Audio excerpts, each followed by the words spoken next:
Romeo अध्याय 9। मैं मसीह में सच कहता हूं, मैं झूठ नहीं बोल रहा, और मेरा विवेक भी पवित्र आत्मा में गवाही देता है कि मुझे बड़ा शोक है और मेरा मन सदा दुखता रहता है, क्योंकि मैं यहां तक चाहता था कि अपने भाइयों के लिए जो शरीर के भाव से मेरे कुटुंबी हैं, स्वयं ही मसीह से शापित हो जाता। वे इज़राइली हैं और ले पालकपन का अधिकार और महिमा और वाचाएं और व्यवस्था और उपासना और प्रतिज्ञाएं उन्हीं की हैं। पुरखे भी उन्हीं के हैं और मसीह भी शरीर के भाव से उन्हीं में से हुआ, जो सबके ऊपर परम परमेश्वर युगानुयुग धन्य है। आमीन। परंतु ये नहीं कि परमेश्वर का वचन टल गया, इसलिए कि जो इज़राइल के वंश हैं वे सब इज़राइली नहीं, और ना अब्राहम के वंश होने के कारण सब उसकी संतान ठहरे। परंतु लिखा है, इसहाक ही से तेरा वंश कहलाएगा। अर्थात शरीर की संतान परमेश्वर की संतान नहीं, परंतु प्रतिज्ञा की संतान वंश गिने जाते हैं। क्योंकि प्रतिज्ञा का वचन यह है, मैं इस समय के अनुसार आऊंगा और सारा के पुत्र होगा। और केवल यही नहीं, परंतु जब रिबका भी एक से अर्थात हमारे पिता इसहाक से गर्भवती थी, और अभी तक ना तो बालक जन्मे थे और ना उन्होंने कुछ भला या बुरा किया था, इसलिए कि परमेश्वर की मनसा जो उसके चुन लेने के अनुसार है, कर्मों के कारण नहीं परंतु बुलाने वाले के कारण है, बनी रहे। उसने कहा, जेठा छोटे का दास होगा, जैसा लिखा है, मैंने याकूब से प्रेम किया परंतु एसाव को अप्रिय जाना।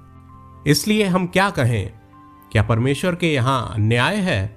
कदापि नहीं, क्योंकि वह मूसा से कहता है, मैं जिस किसी पर दया करना चाहूं उस पर दया करूंगा, और जिस किसी पर कृपा करना चाहूं उसी पर कृपा करूंगा। अतः ये ना तो चाहने वाले की ना दौड़ने वाले की, परंतु दया करने वाले परमेश्वर की बात है। क्योंकि पवित्र शास्त्र में फिरौन से कहा गया, मैंने तुझे इसीलिए खड़ा किया है कि तुझ में अपनी सामर्थ दिखाऊं और मेरे नाम का प्रचार सारी पृथ्वी पर हो।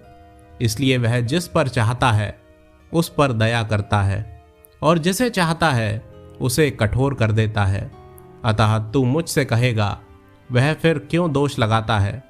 कौन उसकी इच्छा का सामना करता है? हे मनुष्य, भला तू कौन है जो परमेश्वर का सामना करता है? क्या गढ़ी हुई वस्तु गढ़ने वाले से कह सकती है, तूने मुझे ऐसा क्यों बनाया है?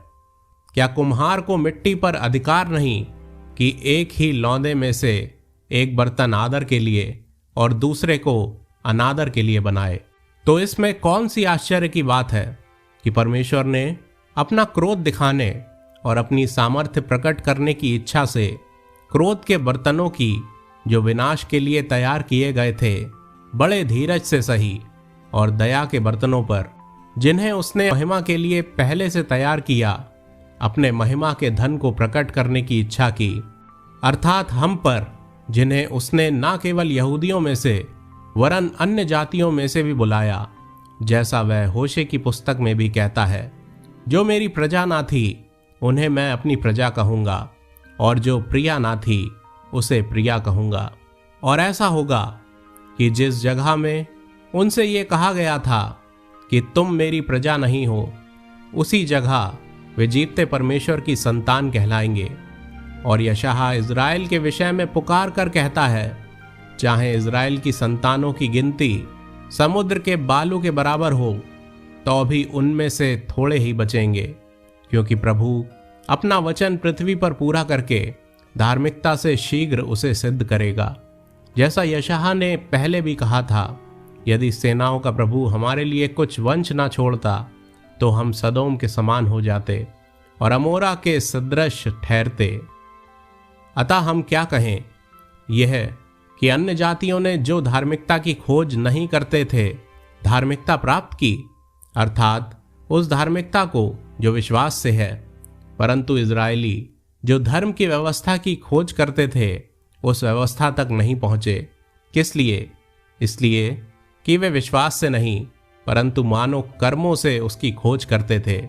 उन्होंने उस ठोकर के पत्थर पर ठोकर खाई, जैसा लिखा है, देखो मैं सिय्योन में एक ठेस लगने का पत्थर और ठोकर खाने की चट्टान रखता हूं, और जो उस पर विश्वास करेगा वह लज्जित ना होगा।